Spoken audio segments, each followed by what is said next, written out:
Thanks for joining us for this symposium. I'm Bill Rapisi, President and CEO of the Lymphatic Education Research Network.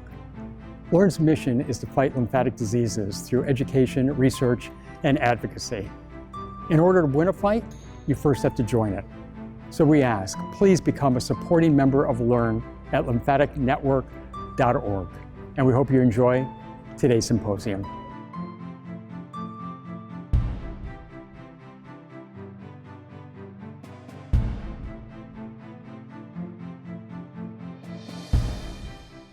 Good afternoon, everybody.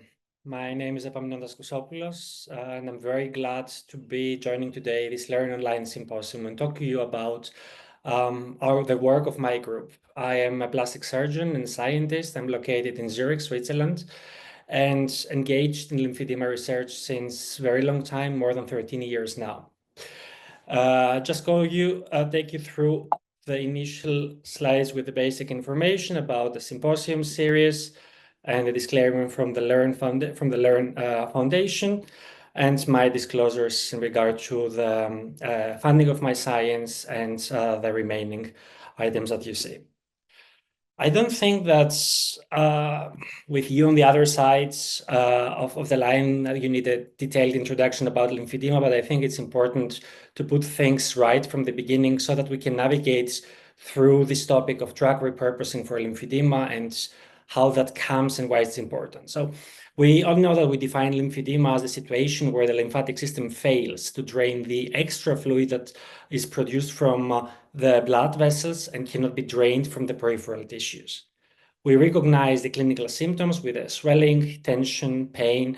Patients experience recurrent infections, and over the time, as we talk about the progressive condition, we have the fibrosis and fat tissue accumulation.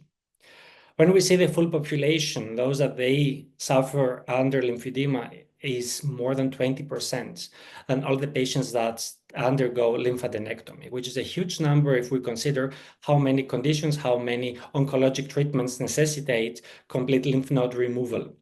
And more than 2% of all the patients that 1 or 2 sentinel lymph nodes are removed in terms of diagnosis, they develop lymphedema. And we know that it's more common in the lower extremities.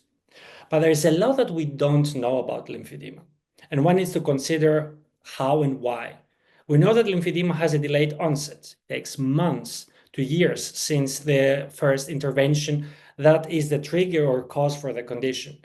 We know that there is a long latent stage, and the patients remain in the so-called stage 0 for a very long time, until there is a specific trigger that induces the swelling, let's say an infection or an additional trauma.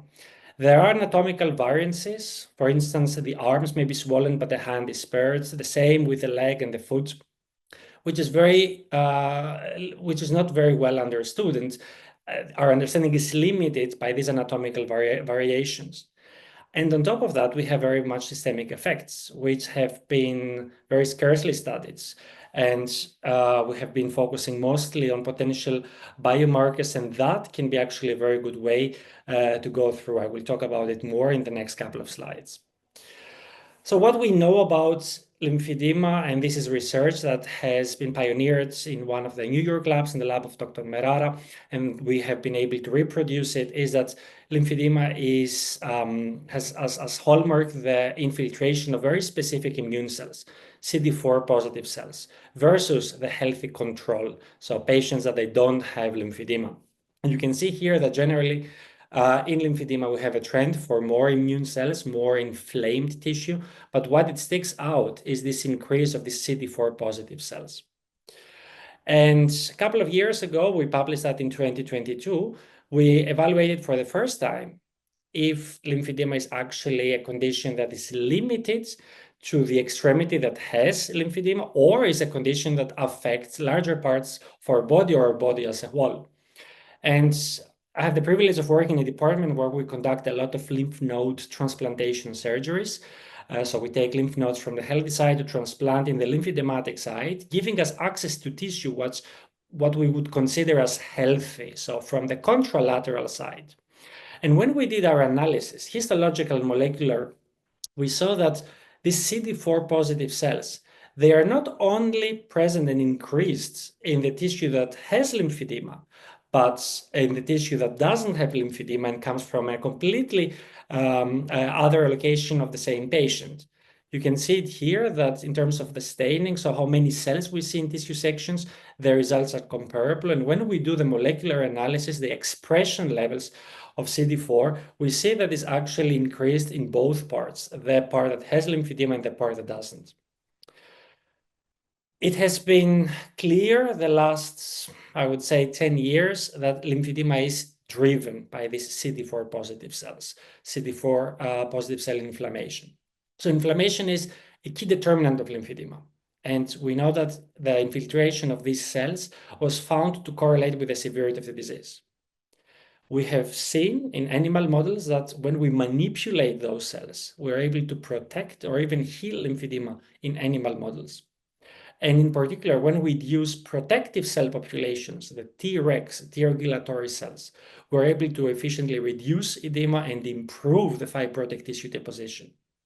Even drugs that are even more well known and quite broadly used, like tacrolimus, a calcineurin inhibitor, which is an immunosuppressor, can reduce lymphedema development in preclinical models. And here you can see the respective literature. So this is something that has been very well cemented in the literature. And that's something we could reproduce. This is work that comes already many years ago, where we indeed tried to block these CD4 cells, delete the CD4 cells in an animal model of lymphedema. And we could see that we have reduced edema, reduced size of the vessels, meaning less swelling. You can appreciate the size of the tails here and the amount of dye that goes in an effort to evaluate the lymphatic vascular function. And you can see that in the treated mice, there is more dye in comparison to those that did not receive the same depleting antibody. Even more interesting, and that comes to the slide that I showed you a little earlier before, when we perform gain and loss of function studies, so trying to boost Tregs or reduce these T regulatory cells that they have been shown to modulate inflammation. When we give more of these cells, we are able to reduce significantly lymphedema and reduce tissue fibrosis. Whereas on the contrary, if we deplete those cells, we aggravate lymphedema. But if we are very honest, despite we're talking about a condition that affects millions of people, most of the work has been done so far using animal models. And we have to accept the fact that animal models are something very good to have and a very helpful tool in our hands, but it's just modeling a condition. They cannot faithfully reproduce the human complexity. We can replicate only parts of the disease mechanism. And of course, we are severely influenced by the size of the model. So we cannot compare the size of a mouse versus the size of a human. Plus, of course, we have different biological backgrounds. Very globally said, we can treat cancer in animal models, but we're far behind doing that in humans, which indicates clearly the obstacles that we have in translation from animal models to patients. So we decided in my lab to take a little bit of a different approach. Try to find a situation where we can learn from the human condition, try to validate in animal models so that we are one step closer to that situation. How we did that? One needs to consider the following. We're talking about, we know that there are certain inflammatory pathways, CD4 positive cells, that they influence lymphedema. That is very clearly stated in the literature and has been multiple times reproduced. And we need to find a patient group that is having an increased risk of developing lymphedema. So ideally patients that are going to receive lymphadenectomy. And they have to take, because of their oncologic regime, medication that is already FDA approved, is out there and working for many years, and can influence these CD4 positive cells. So this ideal group of patients to start the existing medications is the melanoma patient group. So working at the University Hospital Zurich, that has a very well established dermatology department, pioneers in melanoma research, we established a retrospective analysis of this melanoma patient cohort, where patients receive lymphadenectomy. This is what we do as plastic surgeons, and then they receive the so-called immune checkpoint inhibitors, immune cell modulators. We evaluated on top of it biopsies of patients with lymphedema to see if our findings have a biological relevance. Do they express the receptors that they might be responsible for the effects we see? And then, of course, we used animal models, preclinical lymphedema models, to validate the situation, and then go back again to the patients and the mechanisms that we identified, try to see, prove if they are the same. So why immune check inhibitors? These the two drugs with which we worked that the patients received are the so-called anti-CTLA-4 and anti-PD-1 therapies that they modulate very specific T cell populations. They are very effective treatments against melanoma, but they influence completely different populations, different immune cell populations. And I don't think it's necessary to go into very much detail. You can see from my slides more information, and I think it's very well-known medication. FDA approved since many, many years, meaning that the profile of those drugs is very well known. So we entered in our registry about 1,500 patients, out of which around 500, 480 received lymphadenectomy. Almost half of them, they received immunotherapy, in general classified immunotherapy, and the other almost half not. And we saw that the group that received immunotherapy indeed had less risk for developing lymphedema. And so that was significant, from 18.8% drop down to 10%. And then the question was, okay, under the regime, the immunotherapy regime, we have different drugs or combinations. We have patients that they receive only this drug called anti-CTLA-4, or patients receiving only the drug called anti-PD-1, patients that receive the combination, and very few patients that received other medications. What is interesting, without any immunotherapy, the risk for developing lymphedema is around 18.8%, which is very much in line with the literature. There's around 20% that we know that is the risk for developing lymphedema after lymphadenectomy. The patients that they received only the drug anti-PD-1 had more or less the same risk. With the combination of the two drugs, quite much lower, but still didn't reach statistical significance. But what was absolutely striking is that the patients that they received anti-CTLA-4, they dropped their risk from 18.8% to down to 2.9%, which is a massive reduction, meaning that anti-CTLA-4 was somehow acting preventively, protectively against lymphedema development. And here we're not talking about an observation that comes from an animal study that we try to translate to humans, actually the other way around. So we manifested in patients that with this medication, lymphedema risk is significantly reduced. If that's the case, they need to, the lymphedema patients, they need to produce receptor signals that they are relevant to the action of those drugs. So indeed, our lymphedema patients have, again, more CD4 cells. They have more of the CTLA-4 receptor, so activated T cells, and they have more of the T regulatory cells. And we checked a number of other markers with molecular analysis or qPCR, and the results were actually confirmed, particularly in regard to the CTLA-4. Now the question is, how do we use this information, and what is the next step? One of the most well-known, well-characterized models to study lymphedema is the mouse tail model, where under a microscope, we identify the lymphatic vessels by injecting Evans green at the tip of the tail. We visualize them, we remove the circumferential piece of skin, they lay under this layer of skin, and they run in parallel to the two lateral veins. And under the dissecting microscope, we remove them. This is how lymphedema develops over time. And this is how the imaging looks like. I just can go a bit faster. When we don't have lymphedema, we see this very nice structure of the tail, the collecting lymphatic vessels pumping. But when we have lymphedema, we see this lymphatic vascular arrest and the fact that the dye is not able to move actually along the way. So we used exactly this model to study lymphedema applying this medication anti-CTLA-4. So we performed the surgery, we maintained the mice for 2 weeks. We injected the standard oncologic scheme for anti-CTLA-4 for mice. And at the end of our evaluation, you can see that we have a significant decrease of the tail volume in the mice treated with anti-CTLA-4. You can appreciate the size of the tails here as well, which means indeed it works. And then we performed imaging analysis to evaluate the functionality of the lymphatic vessels. And it's going to take some time until you can see them, but you will appreciate is that the control situation where no antibody is actually administered, the dye takes way longer time to reach the point where we image. And in the treated mouse, the lymphatic vessels look way healthier.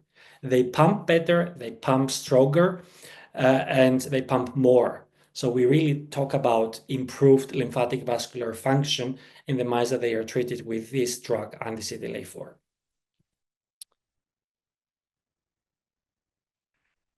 And on top of that, you can see the quantification of the amount of dye that is able to reach the imaging level at 10 minutes and 20 minutes. You can see the clearly striking difference being expressed as the intensity of the dye that we have here.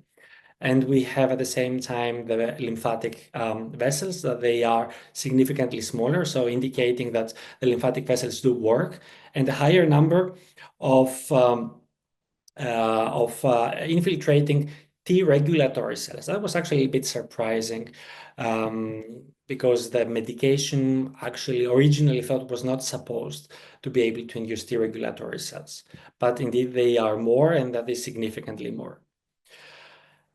Based on the knowledge of the drug, and we have to be aware of the fact that for this drug, even a Nobel Prize was awarded back, I think, in 2018.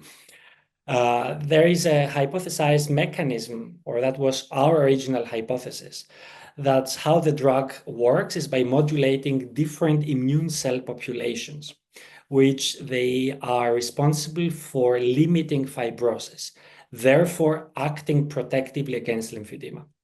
So what we did in the mice is we tried to analyze the gene expression profile of cytokines that they could be responsible for this fibrosis. We expected a switch from the Th2 response, more fibrotic, to the Th1 response, which was actually not proven.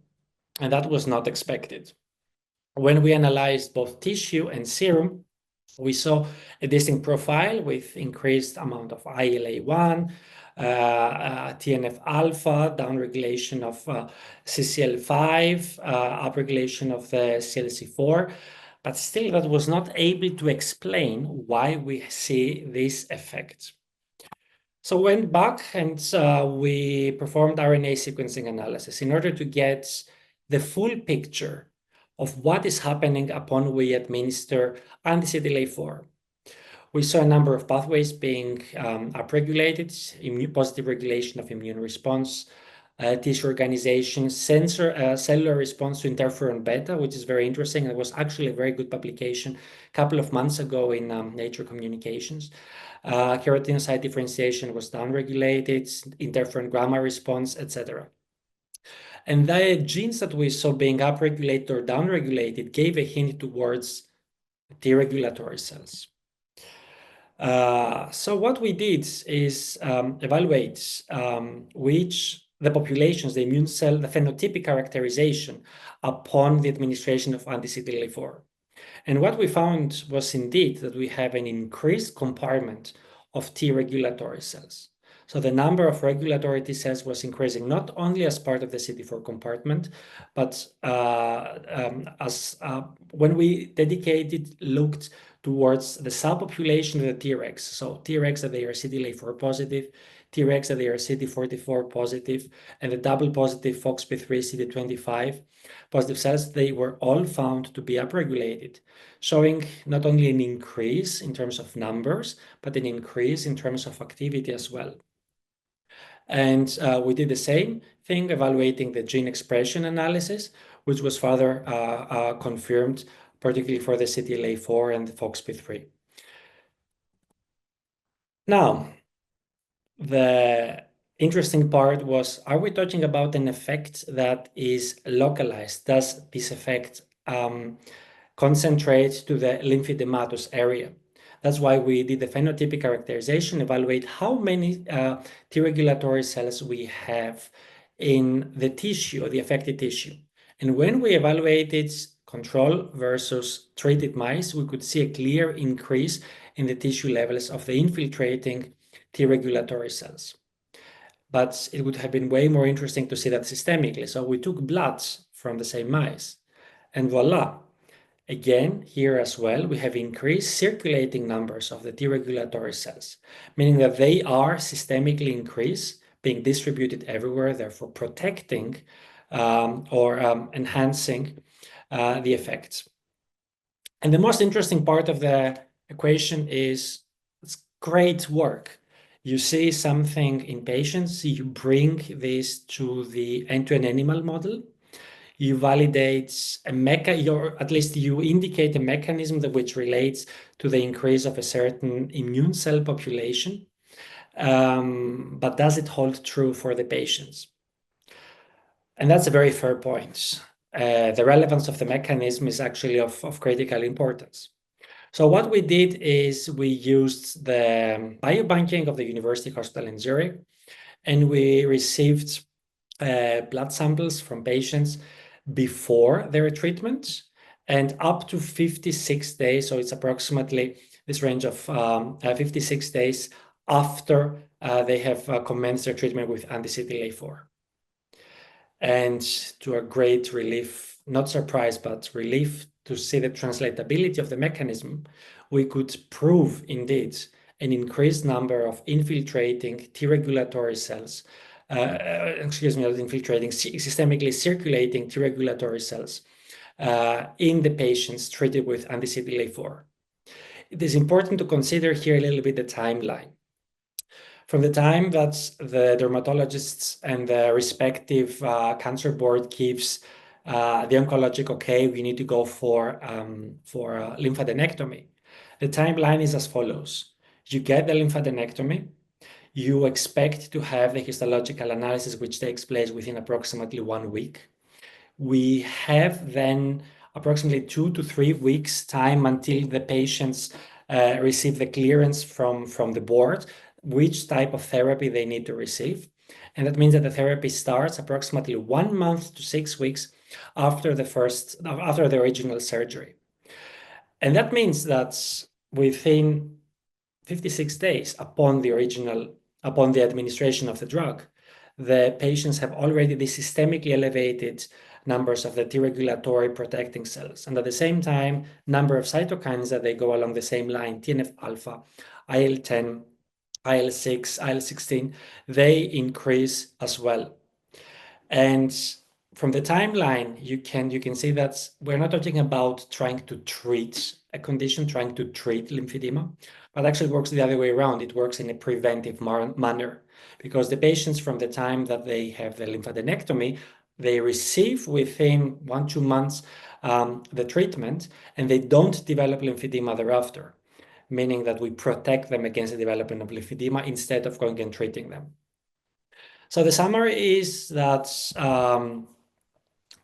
CD4 cells play indeed a very critical role in lymphedema development, and that is something that has been shown in many preclinical models, well established, well documented. Anti-CTLA-4 treatment is able to significantly and massively reduce lymphedema risk for melanoma patients that receive lymphadenectomy. This increased infiltration with CD4 positive cells and FOXP3 T regulatory cells is present in lymphedema tissue, and the medication is able to successfully reduce the edema and improve lymphatic function in preclinical animal models. But even more importantly, when we see that in the patients, this result of the infiltration of the T regulatory cells is confirmed, and thus attributing a protective effect to the anti-CTLA-4 treatment attributed exactly to the FOXP3 T regulatory cells. Of course, a number of questions arises, which constitutes still a matter of research for my group. what is the landscape of the different Treg subpopulations upon we initialize such a treatment, and how does this actually influence lymphedema development? What is the reason? What are the populations that they might be actually mostly responsible? The immunosuppressive profile, so if they are more immunosuppressive, those Tregs, upon the anti-CTLA-4 treatment, that's something that needs to be further examined. We know that anti-CTLA-4 is a great drug in that case, but it's at the same time a drug that has quite significant side effects. And I believe that would have already been a question of some of you. It has quite some side effects for the patient that receive it, and can be very severe. At the same time, we know that it's dose dependent. So can we actually reduce the dose, or can we have a shorter treatment regime? This is something that needs to be validated. And of course, in the setup that we examine and the setup that we validated even in the animal models, we could evaluate only a protective, a preventive effect, not a therapeutic effect. Is it possible to have a therapeutic effect of anti-CTLA-4? Use preclinical models and maybe even a pilot prospective clinical study where we're going to be able to really validate such a function. This project has been work for, or this research has been a matter of many, many years, at least the last 5-6 years. That has been done thanks to a big group of people that they supported us, thanks to those that they covered the expenses of our research. And this work has just been published in December in Nature Communications. And I was very glad to be given the opportunity to present it to you and give you a glimpse into the translational research for lymphedema that my group is performing. And of course, thank you for your attention. I'm very glad to take questions. Okay, there's already quite a good number. I read the question and then I will provide the answer. Thank you for the talk. Given the lymphedema is more common in the lower limbs, I'm wondering if patients with lymphadenectomy have low bone mineral density. To be honest, I'm not able to answer that. This is something I honestly don't really know. I have primary lymphedema in both my legs and left hands. It was progressed in stage 3 or 4, not sure. I'm now 48. I'm interested to know the diagnosis and tests I need to do. Still, the diagnosis for lymphedema is mostly clinical, right? But of course, when we're talking about primary lymphedema, we enter a completely new field. There are genetic tests that one can perform and even validate the type of mutation that the person has. That is extremely important, particularly if you have offsprings and you want to know if the kids can be a carrier of the gene. Other than that, there are conventional examinations such as bioimpedance, or we can perform MRI. We can evaluate the status of the tissue. And of course, that will be adjuvant support in the diagnosis if you would consider surgical approach, something like lymph node transplantation that has been shown to be most effective in primary lymphedema patients. Another question is, can anti-CTLA-4 be administered to patients with already developed lymphedema? I wish I could answer affirmatively, but still I don't know. Definitely it belongs to my aims to be able to initiate a pilot study where we can evaluate the therapeutic effects of anti-CTLA-4. I don't know what to expect, to be very honest. Definitely, if there is a good effect, that would be in earlier lymphedema, so not lymphedema that is very well established, because I'm not very sure whether the fibroadipose tissue accumulation can actually be reversible. But what might be the case is that the medication might be able to work quite well with reconstructive lymphatic microsurgery, plus debulking of the adipose tissue with liposuction. These are additional indications that they are in our minds, but still, unfortunately, I'm not able to say, yes, it can, and that will be the outcome. What are the drugs on market containing anti-CTLA-4? There's a number of drugs that they are delivered, given for oncologic purposes, that they are anti-CTLA-4 monoclonal antibodies. The brand name, I think, depends. I think the patents might not even might have even expired. I'm not really sure about it, but there are different providers.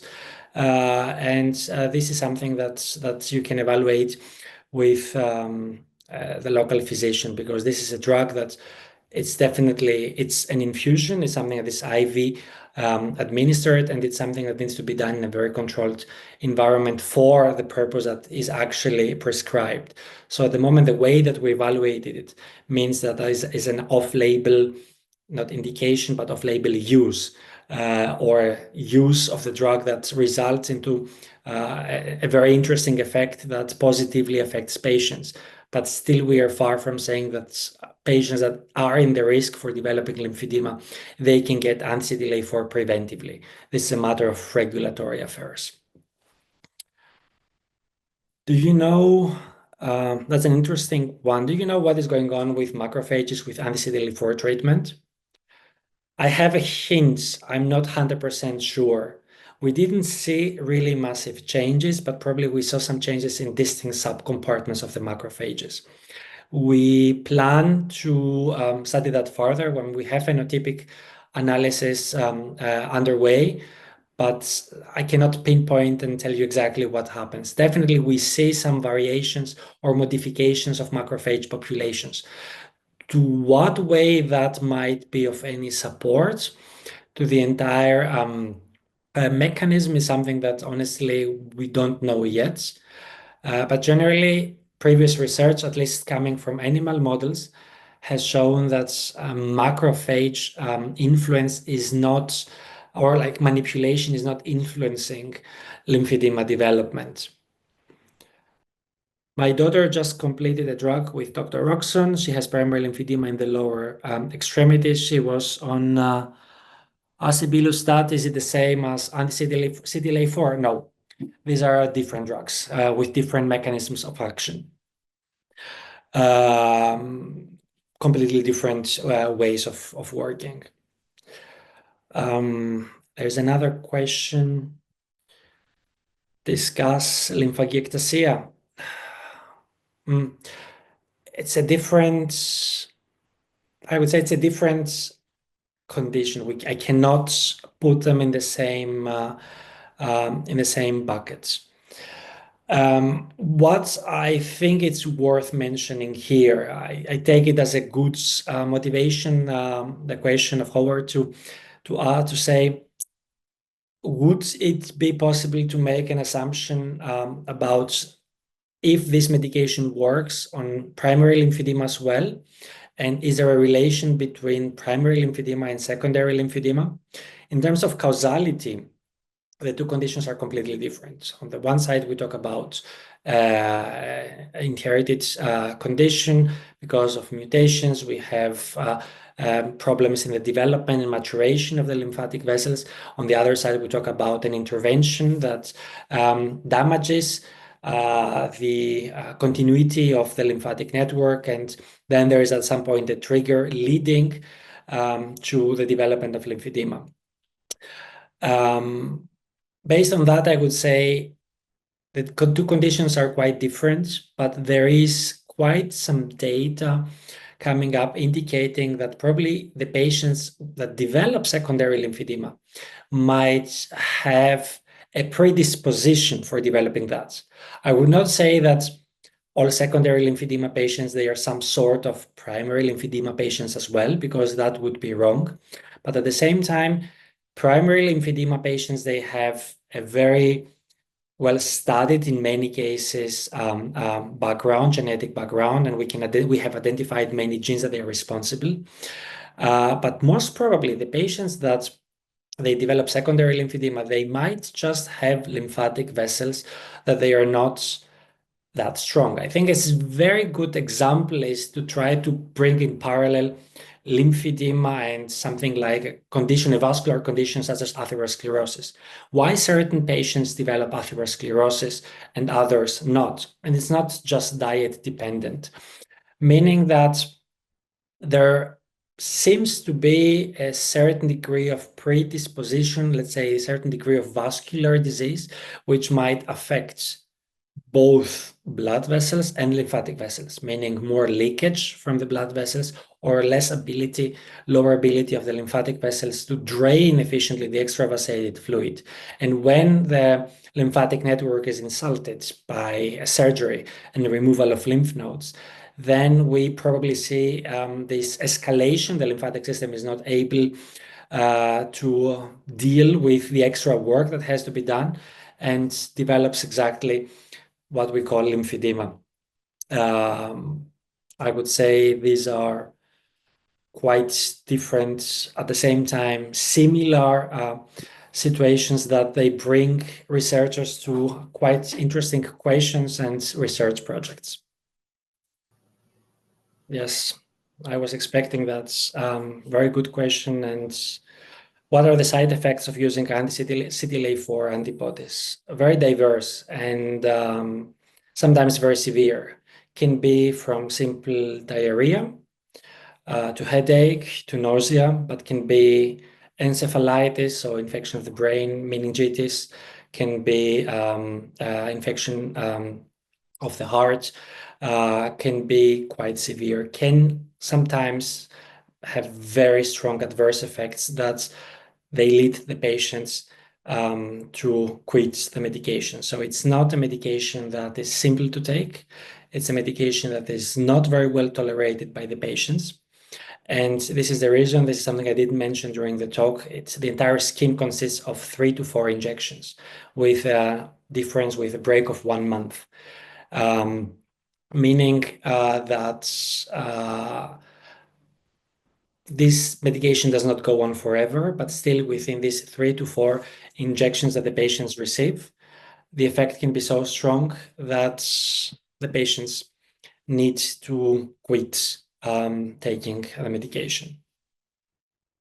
And how far have you followed these patients? The patients, if I understand the question correctly, it means how long we have followed the patients that have received anti-CTLA-4 treatment. And the answer is minimum 5 years, maximum 10 years, 9 years to be more precise.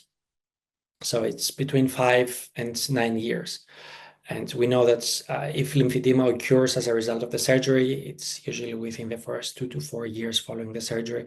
So by having done the follow-up between 5 to 9 years, we can be on the safe side. And at the same time, these patients are seen by dermatologists on a very standard basis because they are oncologic patients and they have very strict protocols, and by plastic surgeons for a longer time to evaluate the effect after the lymphadenectomy. So the follow-up is always very thorough and very consequent.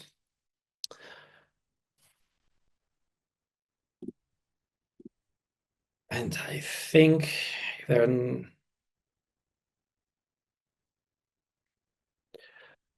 what percentage of patients who take the drug opt out before the end?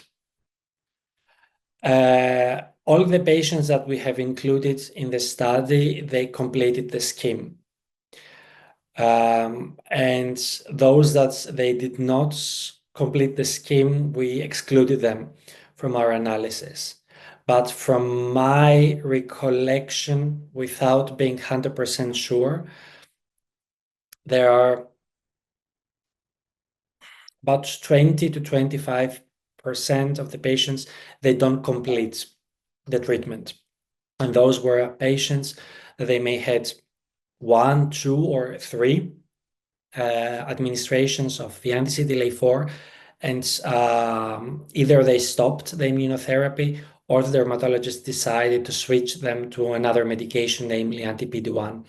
But in terms for clarity, in our study, we clearly stratified patients that you saw in all the graphs. There were patients that they completed their treatment according to the standard scheme, and all other patients were actually excluded from the study.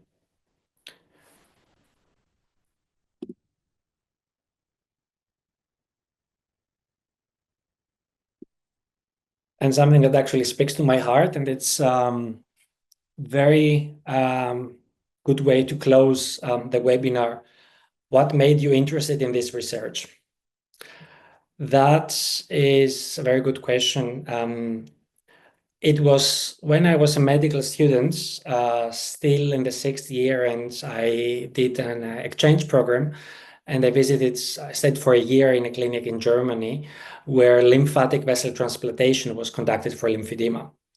And I think you may be aware of it. There's even an American study showing that the total amount of time that medical doctors in training hear about the lymphatic system in these 6 years of education is around 20 minutes.